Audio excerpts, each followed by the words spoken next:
Richard Miller sat in the back row of the county courthouse in Ridgway that cold Tuesday morning in January 2025, $40 folded tight in his wallet.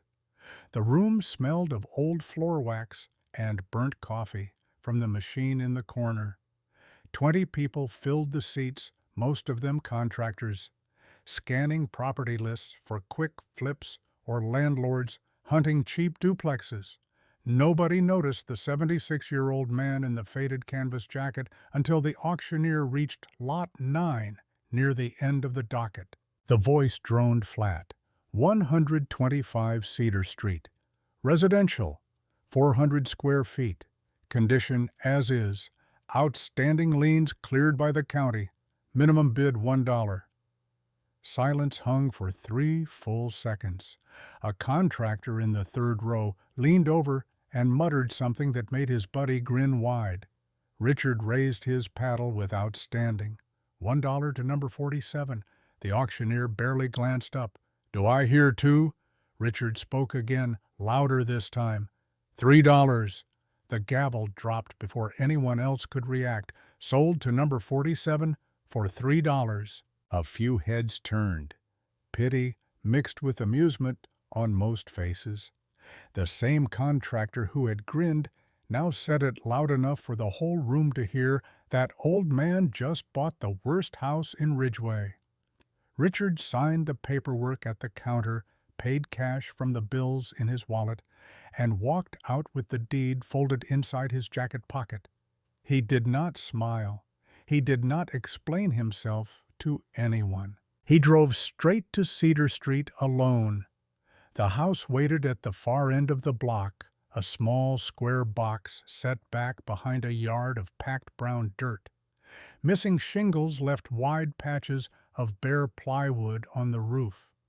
The front steps had split straight down the middle.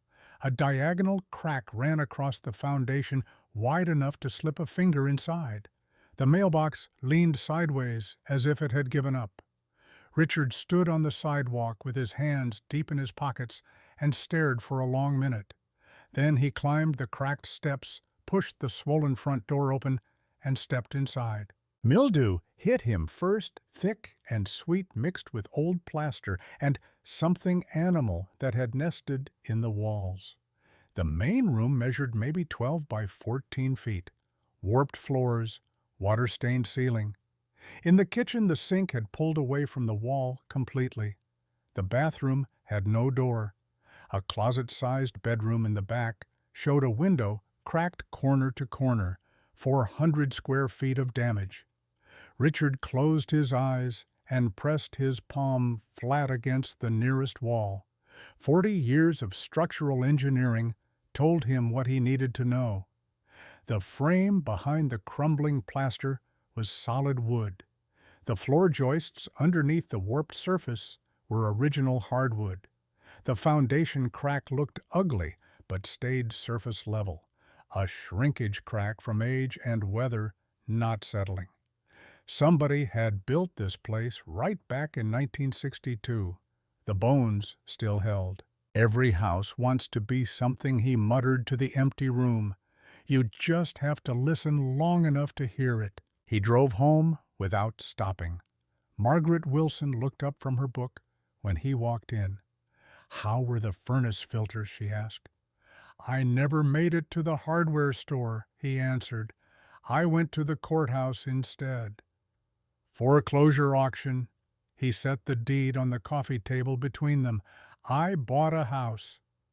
Margaret picked up the paper, read the address, and her face went completely still.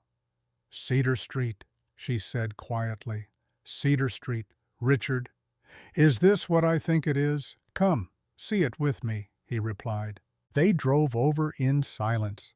When he parked at the curb, Margaret stood on the sidewalk a long time without speaking. Then she walked straight past the house and stopped in the middle of the dirt yard. "The maples are still here," she said, looking at the tall trees along the neighbor's fence line. "They were saplings when we lived here." "You remember?" "Of course I remember," he said. She crouched and pressed her hand into the soil, rubbed it between her fingers. "This dirt feels different," she told him. "Decades of leaf fall from those maples. Nobody paved it over. Nobody poisoned it. It has been getting richer while everything else fell apart." They went inside together. Richard showed her the walls, the ceiling, the crack in the foundation. He explained what was sound and what needed replacing. Margaret listened and nodded, but her eyes kept drifting back toward the windows and the yard beyond. In the doorway between the main room and the kitchen, her fingers traced the wood near the bottom of the frame. She crouched down. 3 small notches carved into the wood. RMMW 1975. Richard watched her press her fingertips against the marks. "You told me I was going to ruin the door frame." "Back then," he said. "You did ruin the door frame," she answered, her voice thick. "This is our house, was our house, is our house." Word traveled fast in a town of 4,000. By Wednesday morning, everyone in Ridgeway knew that Richard and Margaret Miller had bought the condemned-looking property on Cedar Street for $3. At the diner on Main Street, 2 regulars shook their heads over their eggs and bacon. 76 years old and buying a wreck like that? His kids should step in before it gets worse. At the post office, a woman cornered Margaret and asked if everything was all right at home, meaning in her head. At the barber shop, the consensus landed hard.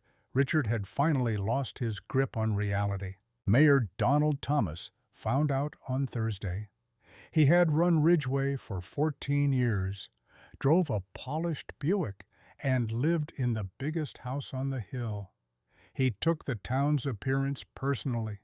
He drove past 125 Cedar Street, looked at it for maybe 10 seconds, and called the town clerk from his car. "That property is an embarrassment to the neighborhood," he said. "Get code enforcement out there by Monday." That same evening, the phone rang at their rented apartment. Ryan Robinson called from Columbus, his voice already using the patient tone that always tightened Richard's jaw. "Dad, what is this? I'm hearing about you buying a house for $3. "That's right," Richard answered. "A foreclosed place. Different thing. You're 76. Dad, Mom is 74. This isn't the time to start a project like this." "When is the time, Ryan? I'm being serious." Ryan paused. "Sarah and I have been talking. We think you two should look at something more manageable. That retirement community off the interstate, maybe. Your mother and I are managing just fine," Richard said, and hung up. Margaret stood in the hallway. "How did that go?" "About how you would expect. Sarah left a voicemail while I was on with him." Margaret played it on speaker. Sarah's voice came through tight and professional. "Mom, I looked up the property records. That house has been cited twice by code enforcement. The assessed value is listed as 0. I sell real estate for a living, and I'm telling you this is a mistake. Call me back." Margaret set the phone down and walked into the bedroom. Richard followed and found her sitting on the edge of the bed with a cardboard box open beside her. Inside were old textbooks with cracked spines, rolls of tracing paper tied with rubber bands, and a diploma in a simple black frame. Bachelor of Science Landscape Architecture, 1974. "I put this away when I was 23, she said, holding the diploma with both hands. 51 years. That's how long a dream can wait if it has to. Richard sat down next to her. "You sure about this, Margaret? We could fix the house up and sell it, make a little money." She looked at him directly. "I have been planting petunias in window boxes for 51 years and pretending that was enough. I drew rain gardens on napkins at restaurants. I redesigned every neighbor's yard in my head every time I went for a walk. I have been waiting for this and didn't know it until I saw that dirt. Then we do it. We do it together. They moved into the house that Saturday. 2 air mattresses, a camp stove, a cooler, and 4 boxes of tools. Richard rigged a temporary water line from the outdoor spigot. The electricity worked on one circuit with 2 outlets and a single overhead bulb. That first night, they lay on the air mattresses in the dark and listened to the creaks and settling of the old frame wind whistling through gaps around the windows, a slow drip somewhere in the ceiling. "People think we have lost our minds," Margaret said softly. "I know," Richard answered. "Good. Means they are paying attention." He woke before dawn the next morning.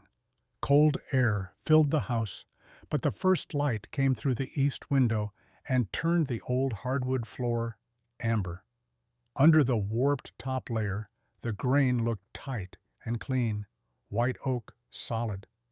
Richard pulled on his work boots and started prying up the rotted boards. The creak and pop of old nails filled the small space as good wood came into the light plank by plank. Outside, Margaret sat on the cracked front step with coffee from the camp stove and a sketch pad. The morning stayed cool and still. She could hear Richard working inside. She opened the pad to a fresh page and began to draw. Measurements first. Sun angles across the lot.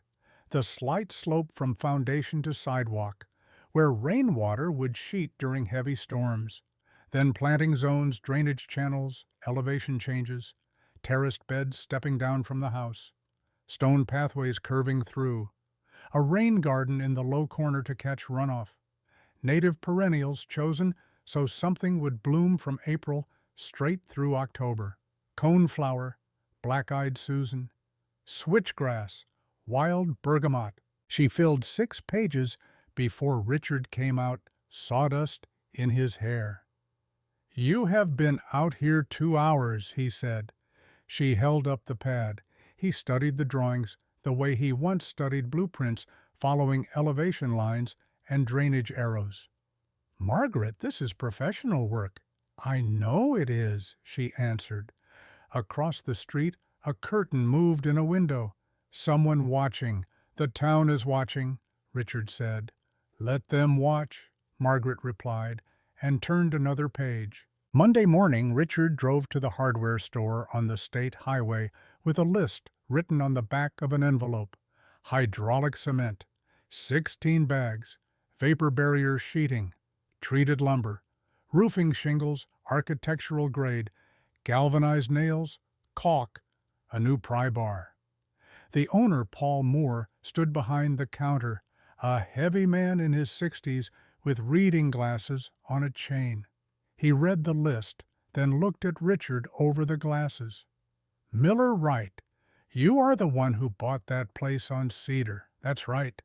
16 bags of hydraulic cement. Foundation has a shrinkage crack. I need to prep, fill, and seal both sides." Paul studied him. "You done this kind of work before 40 years as a structural engineer." That changed the tone. Paul set the list down and leaned on the counter. "Crack run horizontal or diagonal? Diagonal southeast corner? Surface level? No displacement. Shrinkage, not settling." Paul nodded slowly. "All right, I will pull everything. You want it delivered or picking up? I have a truck. Load it out back. I will give you the contractor rate." Paul extended his hand. "Name is Paul." Richard shook it. "Richard." He loaded the bags himself. His knee ached when he lifted the heavier ones, but his arms stayed strong and his back straight. 40 years of walking job sites had kept muscle where most men his age had lost it. The foundation work started that afternoon. Richard mixed hydraulic cement in a bucket in the yard, then troweled it into the crack in thin layers, letting each one set before adding the next. He had done this exact technique on parking garages and hospital wings. Clean the crack, apply bonding agent, fill in layers, seal the surface. Margaret worked beside him, holding the mixing bucket, passing tools, sweeping debris. When he finished the exterior fill, she helped move inside to seal the interior face. "How long before we can paint over it?" she asked. 28 days for full cure, but it will hold water in 48 hours. Good. I need that corner dry before I plant anything near the foundation. By the end of the first week, the crack was sealed on both sides, and Richard had started reinforcing the subfloor.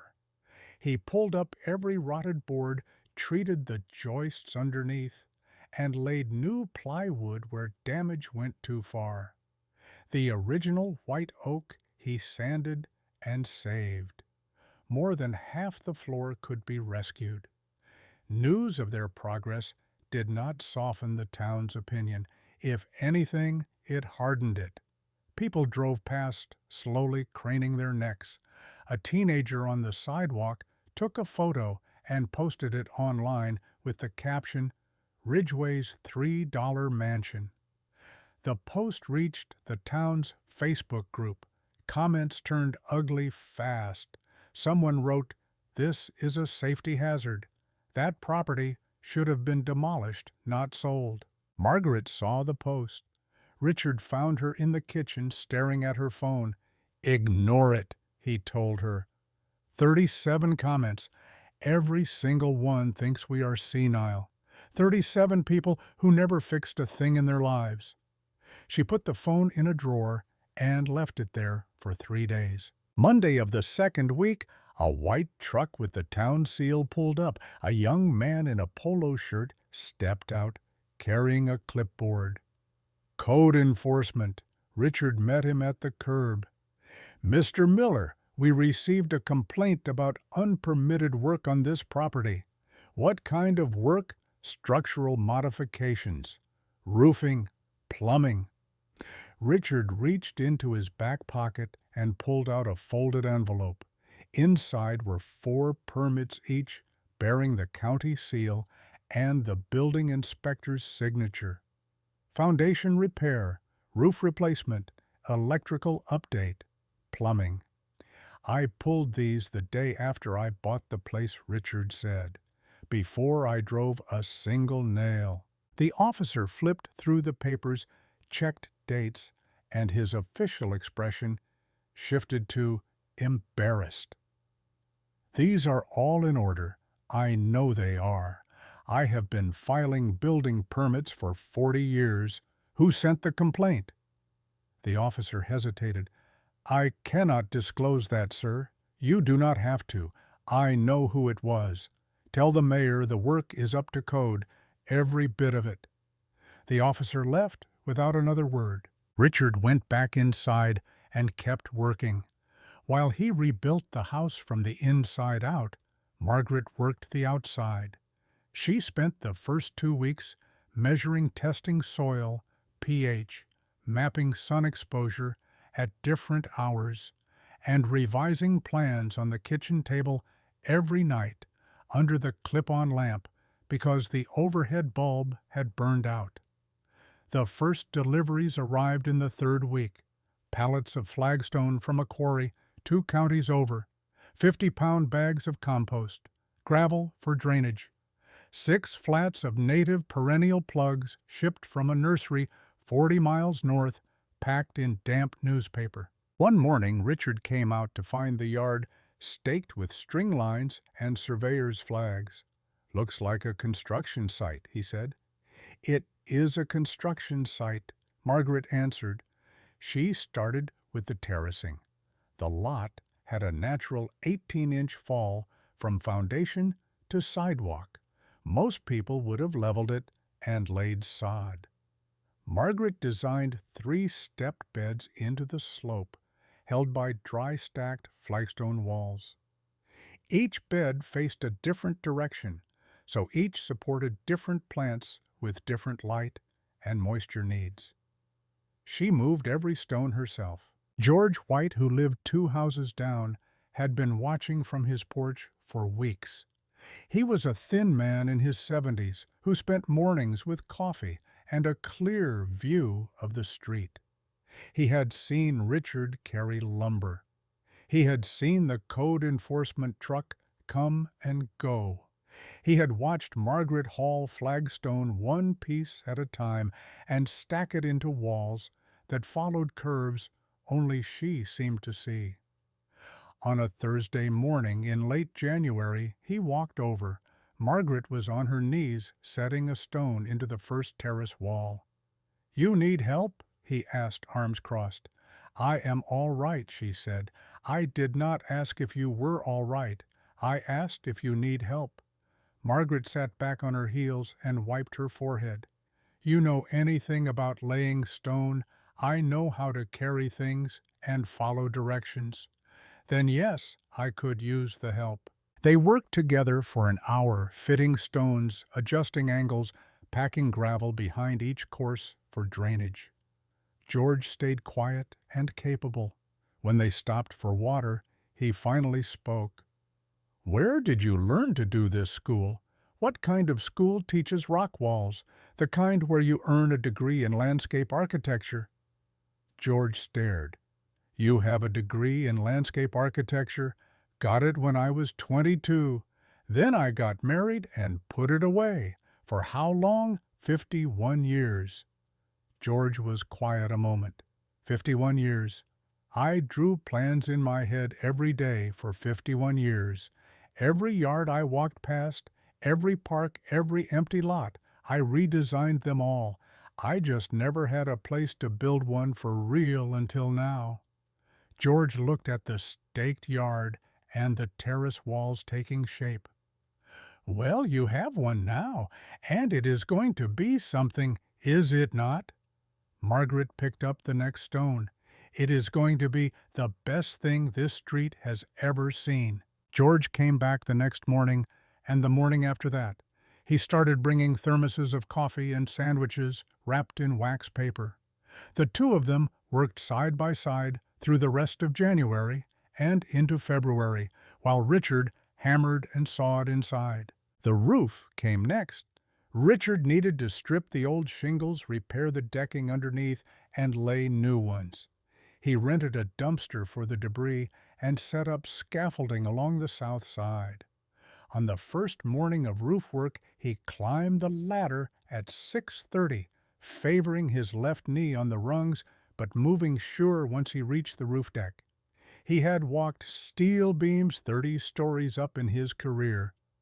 A one-story residential roof felt like flat ground.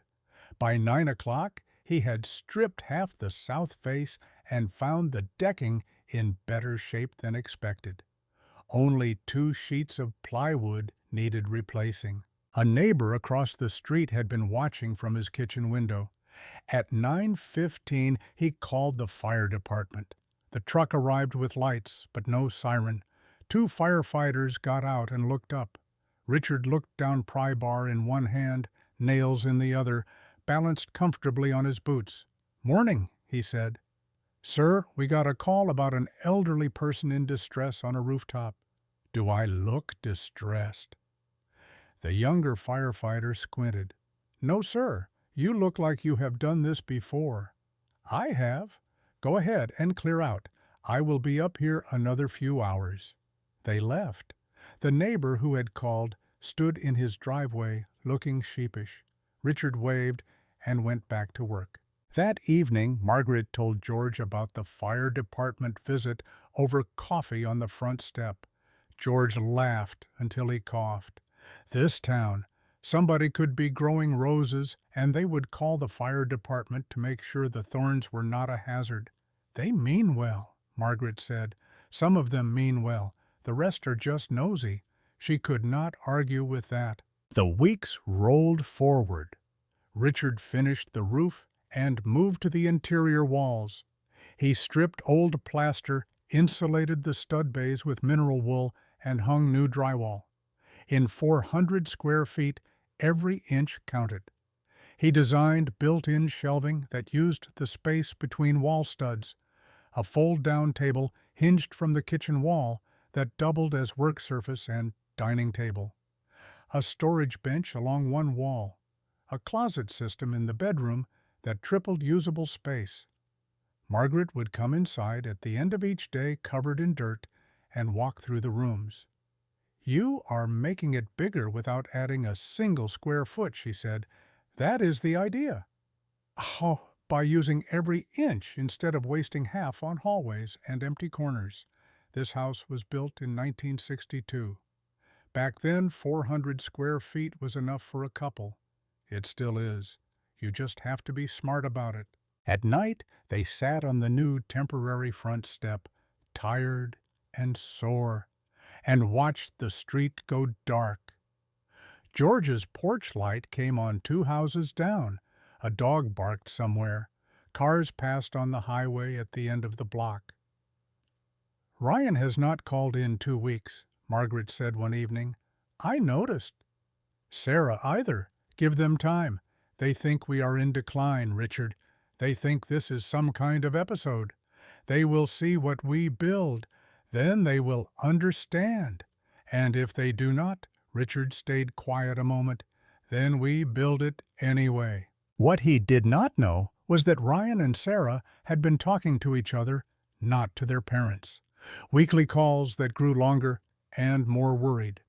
Ryan had printed out a checklist of dementia signs in elderly parents. Sarah had spoken to a lawyer friend about conservatorship options. On a Saturday morning in early March, Ryan picked Sarah up at the Columbus airport.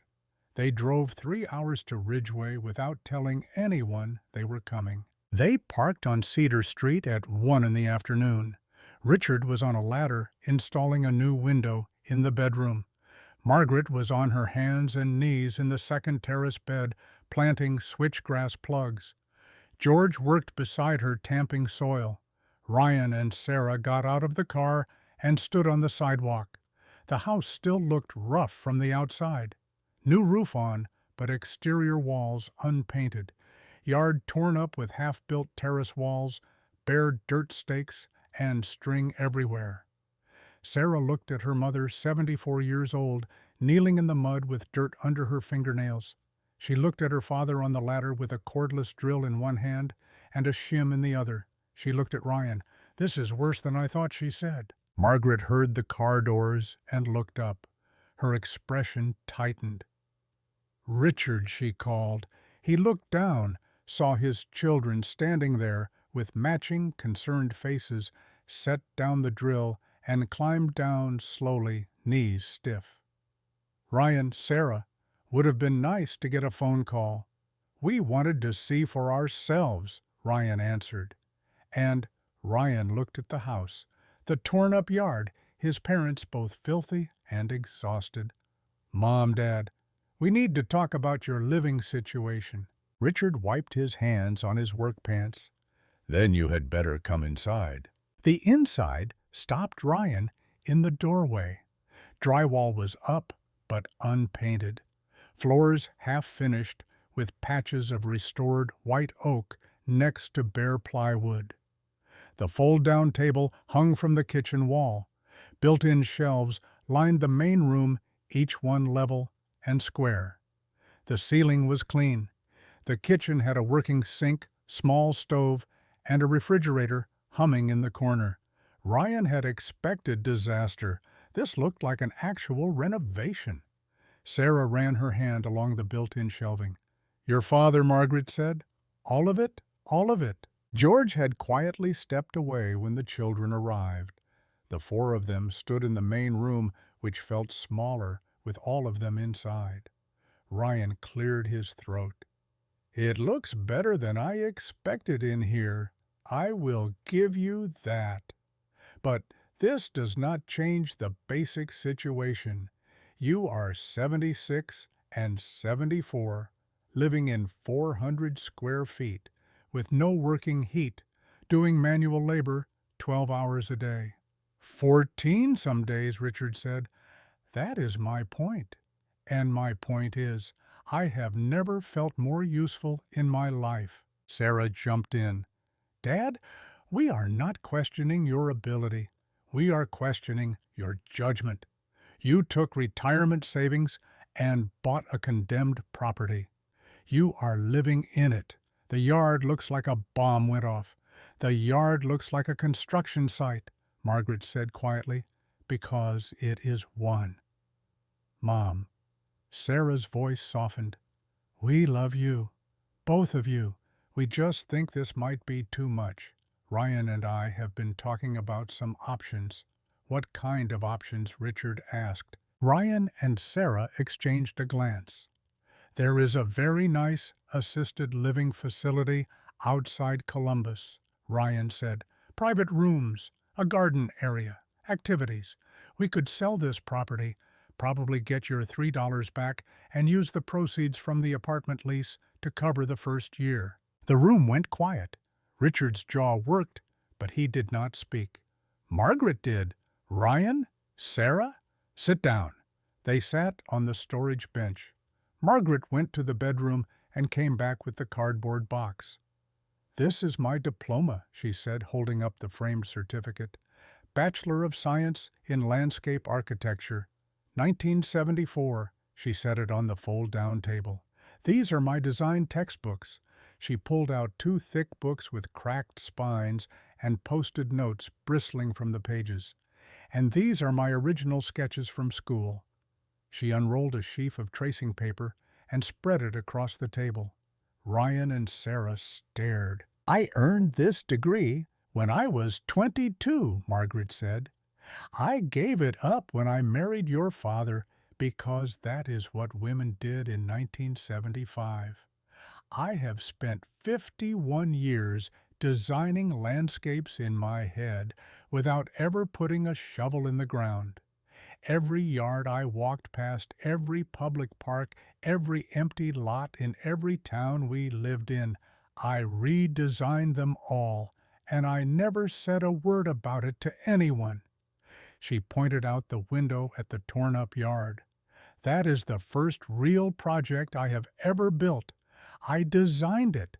I engineered the drainage. I selected every plant based on soil type, sun exposure, and bloom sequence. It is professional work, and you want me to leave it for a garden area at an assisted living facility. Ryan opened his mouth, then closed it. Your father, Margaret continued, has been a structural engineer for 40 years. He designed load paths for buildings that are still standing in 6 states. The work he is doing on this house is the same work he did his entire career. He is not confused. He is not in decline. He is building. She looked at both of them, eyes steady. Your father and I are not losing our minds. We are finally using them. The silence stretched. Richard stood by the window, arms crossed, watching his children process what their mother had just said. Sarah picked up one of the old sketches, a park design with graded paths through native prairie planting and benches placed for calculated views. It was beautiful work, detailed and alive. Mom, she said, I did not know. You never asked. That landed hard. Sarah set the sketch down. Ryan looked at Richard. Dad, are you safe? I am safer than most men half my age. I pulled permits before I started. Every piece of work is to code. I know what I am doing, Ryan. I believe you. I do. It just scared us. I know. But being scared for us and deciding we cannot take care of ourselves are 2 different things. Ryan nodded slowly. He looked at Sarah. Some unspoken agreement passed between them. We should go, Ryan said. Let you get back to work. You could stay. Margaret offered. See the plans. See what we are building. Ryan shook his head. I need to think about this. I am sorry we ambushed you. You came because you love us, Margaret said. I know that. They hugged at the door, brief and stiff. Ryan and Sarah drove away without looking back. In the car, halfway to Columbus, Sarah asked, Did you know Mom had a degree in landscape architecture? No, Ryan answered. Did you? She never mentioned it, not once in my entire life. They drove the rest of the way in silence. Richard and Margaret stood in the doorway and watched the car disappear at the end of the block. They will come around, Richard said. Maybe. They saw the work. That matters. What matters is that they saw me, saw who I actually am instead of who they decided I was. Margaret's voice cracked on the last word. Richard put his arm around her shoulders, and they stood like that for a while. Then Margaret wiped her eyes, put on her gardening gloves, and went back to the yard. The weeks that followed were the hardest and the best so far. Richard finished the interior through March and into April. He sanded and sealed the restored hardwood floors until they glowed under the light, painted the walls a warm white that made the small space feel open, installed a proper bathroom door, new fixtures tile he laid himself, built a headboard for the bedroom from reclaimed wood, hung a curtain rod between the bedroom and main room for privacy. 400 square feet and every inch worked. Outside Margaret's garden came alive. The 3 terrace beds were planted and mulched by late April. The flagstone paths curved through the beds in lines that looked natural but were engineered to guide rainwater into the low corner garden. Margaret had graded the paths at a precise 2% slope. Water did not pool. It did not erode. It flowed exactly where she directed it down through the beds and into a gravel-bottomed rain garden where rushes and sedges filtered it before it soaked into the ground. The neighbors noticed. The house on the corner had been flooding its basement every spring for years. After Margaret's rain garden went in, the flooding stopped. Water that used to sheet across the sidewalk was now captured before it reached the street. Nobody thanked her, but the flooding stopped. In May, the first flowers bloomed. Purple coneflowers opened in the upper terrace. Black-eyed Susans filled the middle bed with gold. Switchgrass in the lower terrace threw up green blades that swayed when the wind blew. The bare dirt that had been the yard 4 months earlier was gone, replaced by layers of color and texture that changed every week as new plants came into bloom. People slowed their cars when they drove past. A woman walking her dog stopped on the sidewalk and stared for a full minute. George brought his camera one morning and took photographs. For proof, he said, in case anyone forgets what this lot looked like in January.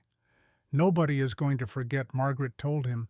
No, but they might pretend to. Richard finished painting the exterior in the last week of May. He chose a slate blue with cream trim and a red door.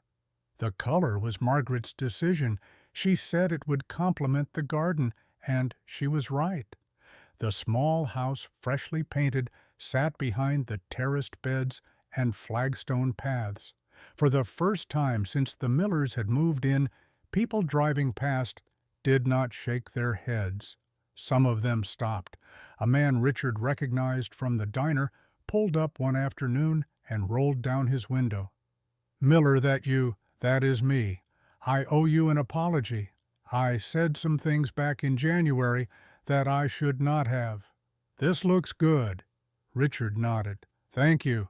Your wife do all that." He pointed at the garden. "Every bit." The man shook his head. "Well, tell her it is the best-looking yard on the street." "It is the best-looking yard in town," Richard said, "but I will pass it along." In early June, a woman in a small sedan pulled up and sat in her car for a few minutes looking. Then she got out with a camera and a notebook. "Excuse me," she said to Margaret, who was watering the rain garden. "I am with the county newspaper. I was driving through and saw your property. Would you mind if I asked a few questions?" Margaret turned off the hose. What kind of questions, I heard this. Was the house that sold for $3 at the foreclosure auction. Is that true? It is. Would you tell me about it? So Margaret told her about the auction, the $3 bid, the cracked foundation and leaking roof, about Richard's 40 years as a structural engineer and her own degree in landscape architecture that she had put in a box for half a century, about the mayor calling it an embarrassment, about the code enforcement visit that found nothing to cite. The reporter wrote it all down. "Can I take some photos?" she asked. "Go ahead." The article ran the following Thursday on the front page of the county newspaper. The $3 house. Retired couple transforms Ridgway's worst property into its best.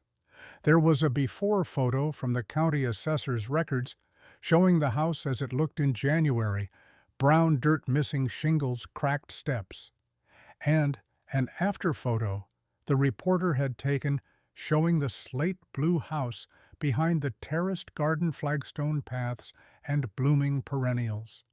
The contrast hit hard. The article ran 1,200 words and included quotes from Richard and Margaret, from George, and from a building inspector who said the structural work was better than 90% of what I see from licensed contractors. If you have made it this far, the voiceover would say here in the finished video, hit subscribe, because what happens next is the part everyone has been waiting to hear. Richard Miller climbed the scaffolding again the next week, hammer in hand, stripping the last stubborn sections of old roofing felt. The June sun beat down on his back, but he kept rhythm, each nail pull a reminder of buildings he had once overseen from the ground up. He had designed load paths for bridges that carried thousands of cars daily. Yet here he calculated every rafter span on this small roof with the same precision he once used for 30-story structures. One misstep in tension, and the whole deck could bow under winter snow. He marked the replacement plywood sheets, carefully cut them on the ground, and hoisted them up alone. Margaret worked below in the expanding garden, her hands now calloused from weeks of stone placement. She adjusted the final course of the second terrace wall, checking level with a simple bubble tool she kept in her apron pocket. Water from a recent rain still sat in low spots she had not yet graded. She drove a wooden stake deeper and sided along the string line, making the slope exact so runoff would sheet cleanly into the rain garden without pooling against the foundation. A single heavy rain could still undermine months of work if the grade failed by even an inch. George White arrived mid-morning, carrying 2 thermoses and a bag of fresh biscuits from the diner. He set them on an overturned bucket and joined Margaret without asking permission anymore. They fitted the last flagstone pieces together, tapping each one until it locked tight by weight and friction alone. No mortar, just careful selection and patience. George's back protested after an hour, but he stayed wiping sweat from his eyes. "You really planned all this on paper first," he observed while handing her the next stone. "Every curve, every plant." Margaret nodded, pressing soil around the base. "I carried those drawings in my head for decades.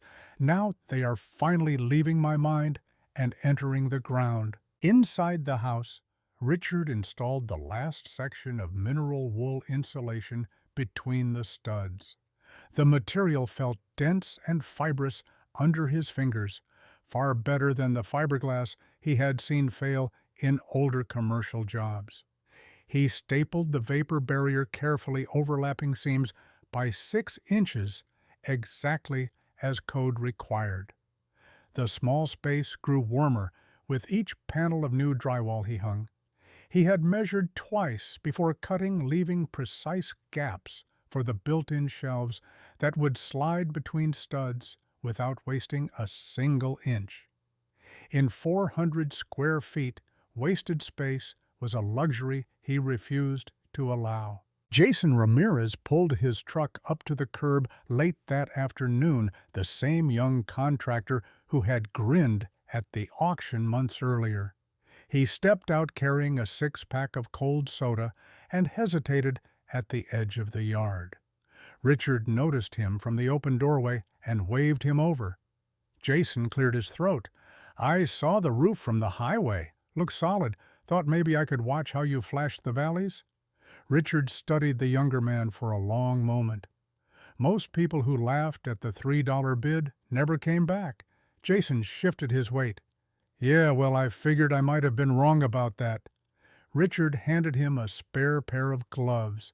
"Then grab a ladder. We will start with the chimney cricket. You watch. Then you do the next one." They worked together until dusk.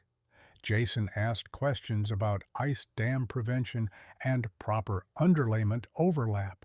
Richard answered without lectures, showing each step on the actual roof. By the time they climbed down, Jason's shirt was soaked, but his posture had changed. He had expected shortcuts from an old man. Instead, he saw methods tighter than most licensed crews he worked with. "I might come back next week if you need another pair of hands," Jason offered as he loaded his tools. Richard wiped his hands on a rag. "Door is open. Just do not show up empty-handed on coffee." That evening, Margaret found an old family photograph wedged under a loose floorboard while sweeping the bedroom. The image showed the two of them standing on the same front steps in 1975. Younger faces smiling, a small moving truck in the background. She brushed dust from the print and carried it to the fold-down table where Richard was sketching electrical outlet placements. He took the photo and ran his thumb across the faded edges. "We looked like we had forever ahead of us then." Margaret set it beside her latest garden revision. "We still do, just measured in different units now." Ryan Robinson and Sarah Rodriguez had not stopped talking since their last visit. Late-night calls stretched longer each week. Ryan printed more articles on cognitive decline in seniors and highlighted sections about risky behavior. Sarah contacted another lawyer this time, asking about temporary conservatorship paperwork without filing anything yet. They argued over whether to drive down again unannounced. Sarah pushed for immediate action. Ryan worried it would push their parents further away. In the end, they decided on one more surprise visit in early June, telling themselves it was concern, not control. They arrived on a Saturday afternoon when the garden had begun to show real color. Purple coneflowers stood tall in the upper terrace. Gold from black-eyed Susans spilled across the middle bed. Switchgrass swayed in the breeze below. The house exterior now wore fresh slate blue paint with crisp cream trim. The red door stood out sharp against the stone paths. Ryan parked, and both siblings stepped out, their expressions shifting from prepared concern to visible surprise. The yard no longer looked like a construction zone. It looked intentional. Richard was on the temporary porch, sanding a railing he had built from scrap lumber. Margaret knelt in the lowest bed, dead-heading spent blooms so new ones would follow. George worked beside her, his hands now as dirty as hers. Ryan called out first, "Mom, Dad, we came to check on you again." Margaret stood slowly brushing soil from her knees. "You drove 3 hours without calling." Again. Sarah tried to smile. "We just wanted to see progress with our own eyes." They went inside. The interior had advanced further than either child expected. Hardwood floors glowed under fresh sealant. The fold-down table was downset with simple plates for lunch. Built-in shelves held tools and a few books. The storage bench along the wall doubled as extra seating. Richard poured water from a pitcher into glasses. Sit, talk. Sarah ran her fingers along the edge of a shelf joint. These are tight. No gaps. Richard shrugged. 40 years of making sure things stayed level teaches you something. The conversation turned tense within minutes. Ryan laid out their worries again, voice measured but firm. This manual labor at your age, the small space, no central heat yet. It is not sustainable long term. Margaret listened without interrupting, then walked to the bedroom and returned with the cardboard box she had shown them before. She spread the tracing paper sketches across the table once more. These are not doodles.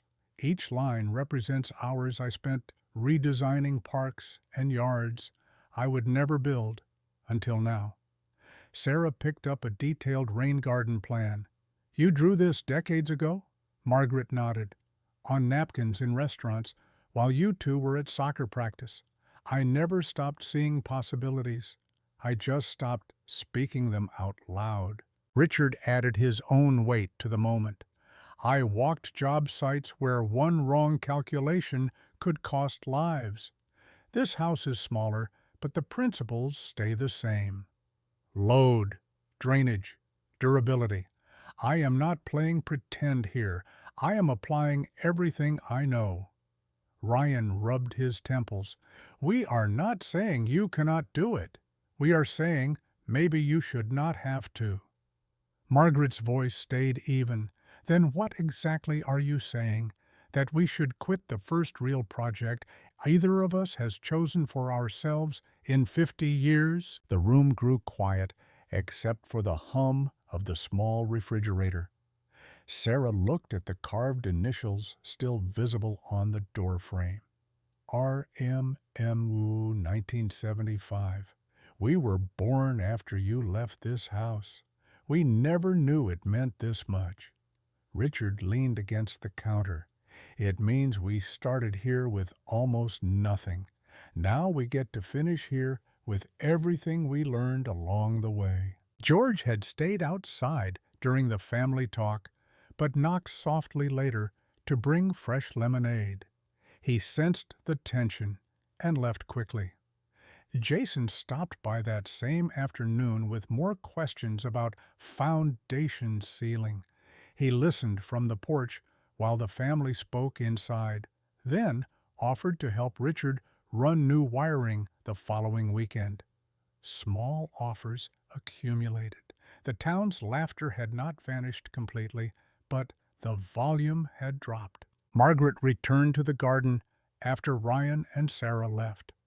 She found a young maple sapling struggling near the property line and carefully transplanted it into the rain garden where extra moisture would help it root. George watched her work. You saved that tree the same way you are saving this whole lot. Margaret patted the soil firm. Trees remember good ground. So do people when you give them the right conditions. Through the rest of June, Richard completed the bathroom tile work, laying each piece with spacers to keep grout lines perfectly even. He installed a new vent fan that pulled moisture out efficiently, preventing the mildew smell that had greeted them months earlier. Margaret expanded the plant list, adding asters for late-season color and sedges that would filter water even in winter. She tested the rain garden during a heavy afternoon thunderstorm, standing under the porch roof, as water flowed exactly where she had engineered it to go. No flooding at the foundation, no erosion along the paths.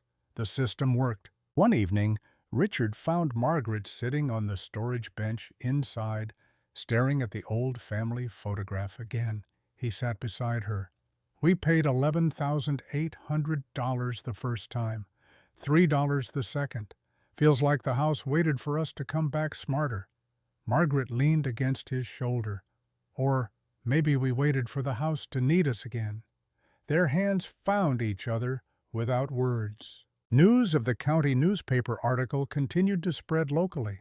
More cars slowed on Cedar Street. A garden club from the next county called Margaret, asking for a tour in July. She agreed, but kept the date light, not wanting to turn their home into a spectacle. Richard used the extra attention to order better quality sealant for the exterior trim, ensuring the slate blue paint would hold color through harsh Midwest winters. Jason returned twice that month, bringing his own tools the second time. He helped Richard reinforce the closet system in the bedroom, learning how to calculate cantilevered shelves without sag. The younger man admitted over lunch on the porch that he had told his crew the old guy on Cedar knew more about foundations than most supervisors he had met. Richard did not smile wide, but the compliment landed. "Keep showing up, and I will show you how to read a crack before it becomes a problem," he offered. George brought his wife one Sunday to see the terrace walls up close. She touched the dry stacked stone and shook her head in quiet admiration. "Never thought a couple in their 70s could move this much rock by hand." Margaret laughed softly. "We move it once. The garden keeps it in place forever if we did the grade right." By the end of June, the garden had filled in enough that the bare dirt patches disappeared completely. Bloom sequences worked as planned. Coneflowers gave way to Susans, which would soon yield to switchgrass seed heads catching golden light at dusk. Richard stood on the new porch one evening, watching Margaret water the lowest bed. The red door behind him framed the scene like a painting he had never expected to finish. He spoke into the quiet air. "Some projects take a lifetime to start. The important ones make the wait worth every single year." The phone rang inside. Ryan calling again, voice less certain than before. They had seen new photos posted by the garden club online. The yard looked nothing like the mess they remembered from March. Sarah joined the call on speaker. "We are thinking of driving down next weekend. Not to argue, just to see it without the surprise this time." Margaret looked at Richard across the room. "The door will be open," she answered. "Bring your eyes this time, not just your worries." As July heat settled over Ridgeway, the Millers kept working side by side. Richard built a small front porch wide enough for 2 chairs and a low table. Margaret trained clematis up a trellis beside the red door, its vines already reaching for the cream trim. The house no longer felt like a $3 gamble. It felt like the place where 2 long careers had finally converged in one small lot on Cedar Street. The county newspaper article appeared on the front page that Thursday in late June, the before and after photos placed side by side, so the contrast struck anyone who opened the paper. The $3 house retired couple transforms Ridgeway's worst property into its best. Emily Moore had captured the slate blue exterior against blooming terraces, flagstone paths curving like deliberate invitations, and the red door bright as a declaration. Richard Miller read the piece at the fold-down table, while Margaret watered the rain garden outside. The reporter had quoted the building inspector accurately. The structural work exceeded 90% of licensed contractor jobs he reviewed. Margaret came in, wiping her hands on a towel, and read over his shoulder. 1,200 words. "After 51 years, I finally get a review." The article spread faster than either expected. The newspaper posted it online that same afternoon, and shares climbed into the thousands by evening. Garden clubs from neighboring counties called asking for tours. A retired couple from 30 miles away phoned Margaret for advice on their own struggling yard. She sat on the porch steps that night, holding the paper, the ink still fresh smelling. Richard joined her with 2 glasses of iced tea. They sat listening to crickets rise in the garden beds. The maples along the fence line rustled in a light breeze. "This feels bigger than the house now," she said quietly. Richard nodded once. "Then we keep building what we started." July brought the national magazine Inquiry. A features editor from a prominent home and design publication reached Margaret by phone after seeing the county piece shared widely. They wanted to send a writer and photographer for a full spread. Margaret leaned against the kitchen counter, looking through the window at the terraced beds where coneflowers had given way to fuller Susan displays. She agreed without hesitation. The team arrived on a Tuesday in early August, a van loaded with equipment pulling up to the curb. The photographer, a focused woman named Sarah, spent the first hour simply walking the property without raising her camera. She crouched low in the beds, ran her fingers along the dry-stacked walls, tested the slight grade of the paths with her palm. Inside, she examined the built-in shelving, the hinged table, the reclaimed oak headboard. "Who designed the exterior?" Margaret answered simply.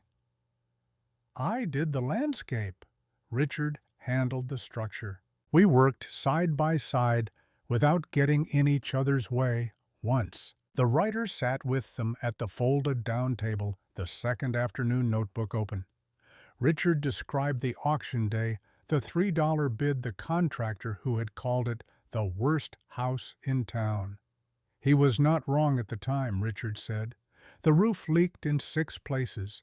The foundation crack you could fit 2 fingers into. Something had nested in the walls. "Raccoons," Margaret added. The writer asked what made them believe they could turn it around. Richard's answer came steady. "I did not believe I could. I knew I could. 40 years reading buildings told me the bones were still good. Everything wrong was surface neglect, not failure." Margaret straightened in her chair when the questions turned to the yard. "It was bare dirt when we started, but the soil underneath was rich from decades of maple leaves. I had been seeing landscapes in my head for 51 years. This was the first time I put a shovel in the ground for real." The writer leaned forward, and the carved initials on the doorframe. Richard pulled open the kitchen drawer and laid out 2 documents side by side, the yellowed 1975 deed for $11,800 and the simple foreclosure receipt for $3. "We did not buy a house for $3. We bought back the place where we began." The writer stared at the papers, then kept writing. The photographer captured morning light hitting the white oak floors, afternoon sun on the red door close-ups of the initials RM and MW cut into the wood half a century earlier. The feature ran in the November issue under the headline $3.51 Years, The House That Waited. Full color spread across 6 pages. The online version gathered 50,000 shares in the first week. A regional news station aired a 2-minute segment. A podcast on architecture featured the story as its episode of the week. The county assessor's office scheduled a routine reevaluation triggered by the improvement permits Richard had filed. A man in a polo shirt walked the property in September with a clipboard measuring rooms, photographing the garden, asking detailed questions about the custom built-ins and drainage engineering. "All permitted, every nail," Richard confirmed. "Custom work designed and built by me. The landscape my wife designed and installed it. She holds a degree in landscape architecture." The assessor nodded, made notes, and left without fanfare. 3 weeks later, the new assessment arrived in the mail. Richard opened the envelope at the kitchen table while Margaret sketched winter protection plans for the perennials. He read the figure twice, then set the letter down flat. $520,000. Margaret put her pencil aside. For 400 square feet, for 400 square feet of professionally engineered landscape and the attention that made this the most recognized small property in the county. Unique features, historic connection, media profile, improving neighborhood. She picked up the letter herself and read the justification line by line. Richard leaned back. You know what the mayor's four-bedroom colonial on the hill assessed at last year? I looked it up when he called us an embarrassment. 410,000. Their eyes met across the table. Our $3 house is now worth 110,000 more than the mayor's mansion.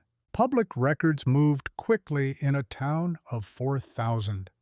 By late afternoon, the news had reached the diner, the barbershop, the post office. The same men who had shaken their heads over eggs in January now sat at the counter, saying the old couple sat on $500,000. At the barbershop, someone joked that Mayor Donald Thomas must be choking on his coffee right about now. The woman who once asked Margaret if everything was all right at home now claimed she had always known there was something special about the Millers. Donald Thomas learned of the assessment at 4:30 in his town hall office. He stared at the numbers for a long time. His own house renovated and maintained for 20 years, the largest in town, now valued $110,000 less than a 400-square-foot box on Cedar Street. He issued a brief statement congratulating the Millers on their contribution to neighborhood revitalization. The statement received 2 likes on the town Facebook page, one from the page itself and one from the town clerk. Ryan Robinson found the National Magazine article during his lunch break at work. A colleague had mentioned a story about a tiny house renovation in a major publication and asked if the last name sounded familiar. Ryan read it at his desk, studying the photographs, his parents on the porch, his mother kneeling in a garden that looked professionally designed, his father standing in a compact room where every surface served a purpose, the carved initials visible in one close-up. He had been born in that house, though he held no memory of it. He called Sarah immediately. "Have you seen this? I am looking at it right now.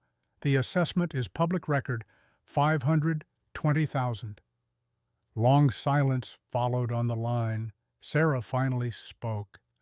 I sell houses for a living, and I missed all of it.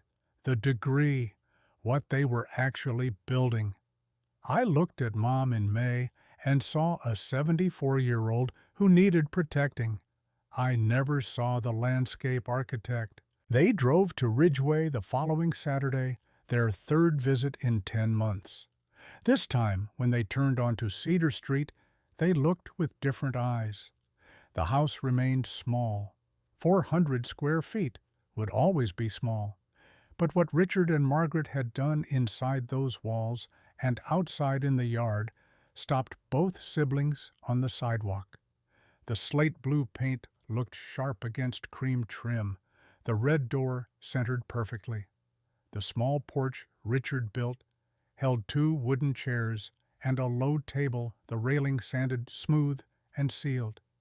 Clematis still bloomed late along the trellis. The garden had matured into something beyond a yard.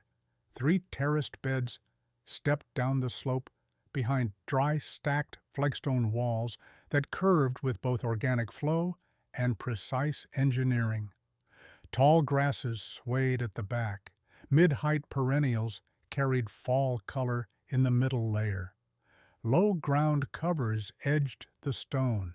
Flagstone paths wound between the beds, each joint tight, each stone level. In the far corner, the rain garden sat in its shallow depression, thick with rushes and sedges, gravel bottom visible through clear water. Margaret stepped onto the porch and saw her children standing there with expressions she had waited months to see. "Come in," she said. "I will put coffee on." They gathered around the fold-down table. Richard poured from the stainless percolator. The house felt warm. The floors reflected light. A framed copy of the magazine article hung on the wall. Ryan held his mug with both hands. "Dad, why did you never tell us this was your first house?" "I did tell you years ago when you were a teenager. We drove past Cedar Street, and I pointed it out. You said, 'Huh?' and went back to your headphones." Ryan had no reply. Sarah turned to Margaret. "Mom, the degree. Landscape architecture. Why did you never tell me I did when you were 12? You asked about the boxes in the attic. I showed you the diploma. You asked why I never used it. I said I had you instead. You went back to your room and I put the box away." The words landed with weight. Ryan spoke first. "You raised us. You both gave us everything." "We gave you what we had," Margaret answered, "and we loved doing it. But we also had things of our own, dreams that waited, skills that stayed boxed up. You do not stop being who you are just because you became parents." Richard set his mug down. "Some people retire and sit down." "Your mother and I finally stood up." Kevin looked at the magazine cover on the wall, then at the photograph of his mother working in soil she had prepared herself. "I am sorry," he said, "for the assisted living suggestions, for even thinking about conservatorship." Sarah echoed the apology. Margaret reached across the table and took their hands. "You were worried. Parents who love their children understand worry. We were never angry. We were hurt that you could not see us clearly, but you are here now. That is what matters."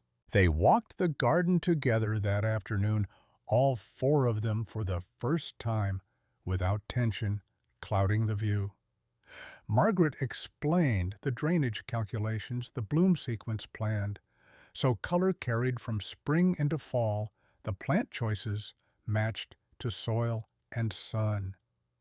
The rain garden captured runoff that once flooded the corner house.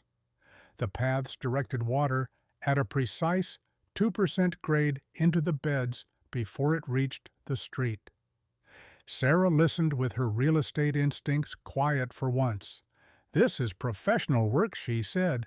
"You sound like your father," Margaret replied with a small smile. Ryan crouched beside the lowest terrace and touched the flagstone wall, each stone fitted without mortar, held by gravity and careful placement. "You laid all this yourself," Ruth helped carry, "but I designed it and set every piece." Ryan shook his head slowly. "I did not know you could do this." "Neither did I for certain," Margaret told him. "I designed it 1,000 times in my head, but I never placed stone on stone until this year. You do not know what you can do until you finally try." They stayed until dark, sharing dinner squeezed around the fold-down table. Knees bumped walls. The space felt crowded yet comfortable for the first time in years. When Ryan and Sarah left, the hugs at the door lasted longer. Ryan held his father tightly. "I am proud of you, Dad." Richard patted his son's back. "Took you a while." It did. After the car pulled away, Richard and Margaret sat on the porch chairs. The garden lay quiet around them, scent of late asters drifting up. The first cool hint of autumn touched the air. They sat without needing to speak, hands linked, listening to the small sounds of a street that had begun to wake. October brought the first workshop. It started informally when a man at the diner asked Richard about foundation repairs, and Richard spent 20 minutes drawing diagrams on a napkin. The next week, 2 more people asked. Margaret suggested they simply open the yard on a Saturday. They placed a handwritten sign on the mailbox, "Free workshop, home repair and garden design." 10 o'clock. 14 people showed up. Richard set up a folding table on the porch with his tools. Margaret spread her sketches on the flagstone path and walked the group through site analysis, soil testing, plant selection. Richard taught them to read a foundation, how to tell shrinkage cracks from settling ones, when to worry, and when to fill.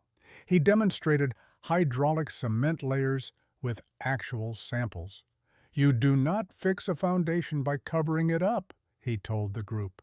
"You dig to where the crack starts and work from the bottom." A woman from the next town raised her hand.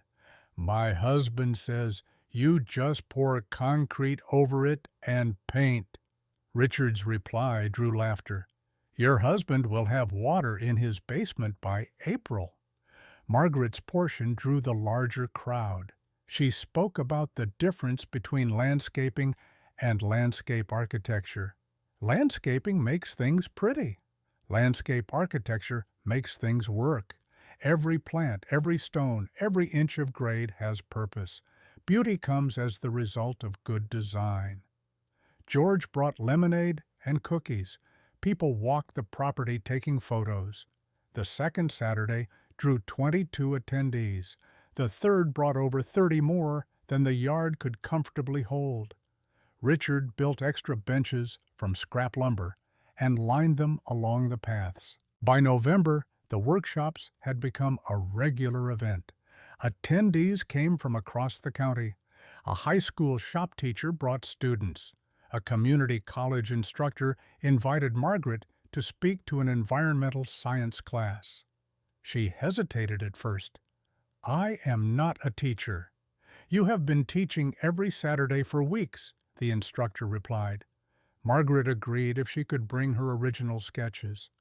Ryan began driving down most weekends. He slept on an air mattress in the main room, the same one his parents had used their first nights. During one workshop, he stood at the back, watching Richard explain load-bearing walls on a whiteboard propped against the porch railing. Richard spoke clearly, patiently, treating every question as important. After the session, Ryan pulled him aside. "Dad let me build you a greenhouse behind the house. There is room along the back fence. We can do it together on weekends." Richard looked at his son. "You do not know how to build a greenhouse." "Then teach me." They started the following weekend. Ryan bought lumber and polycarbonate panels. Richard drew plans at the fold-down table. They framed the 8x12 structure over 3 Saturdays. Ryan proved clumsy with the hammer, at first slow, with measurements, needing reminders to check level twice before driving screws. But he learned. On the 4th Saturday, they hung the door. Ryan stepped back and looked at the small building catching afternoon light. "I built that." "You helped build that," Richard corrected. "I helped build that," Ryan said with a grin. "That is still something." Sarah visited less often, but her trips carried a different tone. She brought pastries from a bakery in Chicago and sat in the garden asking real questions about soil composition and drainage layers. One afternoon, she walked the property with a client looking for weekend property with character. "This is what value looks like," Sarah told the client, pointing at the terraced beds. "It is not square footage or bathroom count. It is what someone put into it. The thought, the skill, the care." The client nodded. "You sound different from most agents I have met." "I am learning," Sarah replied. Late November brought an unexpected visitor during a workshop. Mayor Donald Thomas pulled up in his Buick while 30 people listened to Richard explain proper gutter installation. The yard went quiet. People stepped aside as the mayor walked the flagstone path. Richard paused midway through a diagram on the whiteboard. The two men faced each other. Frank, the mayor, began, then corrected himself. "Richard, I have a drainage problem on the north side of my house. Water pools against the foundation every heavy rain. I tried French drains twice, and they keep clogging. Richard set the marker down. What kind of soil? Heavy clay. French drains without proper filter fabric and a daylight outlet will not work in clay. You are digging holes and filling them with gravel that turns into a dam. The mayor nodded. That is what I figured, but I do not know how to do it right. Every person in the yard watched the exchange. This was the same man who had called their property an embarrassment and sent code enforcement months earlier. Richard studied him a long moment. Come by Tuesday. I will take a look. Appreciate it, the mayor said. He nodded toward Margaret and walked back to his car. The yard exhaled. George appeared at Richard's elbow. You are going to help him, after everything. He asked for help. That is all that matters now. I know how to fix drainage problems. Richard went to the mayor's house on Tuesday. The issue matched the description exactly. He designed a curtain drain solution on the spot filter, fabric gravel bed, pipe running to daylight at the back of the lot. He drew the plan on notebook paper and handed it over. I cannot charge you. I am not licensed here anymore. What do I owe you? Nothing. Just stop calling people's houses embarrassments. The mayor's mouth twitched in what might have been the start of a smile. Fair enough. December arrived with colder nights. Margaret worked on a secret project in the garden during mornings, while Richard ran errands or installed winter storm windows. She ordered rounded fieldstone in warm browns and grays from the same quarry. George helped carry, but she placed every piece herself, working from a sketch she had drawn late one night at the kitchen table. On a mid-December Wednesday, she finished.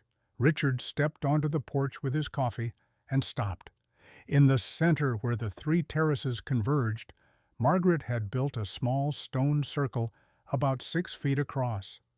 The fieldstone formed a low, dry stacked wall, knee-high. Inside sat a simple wooden bench made from the same reclaimed white oak salvaged from the original floors.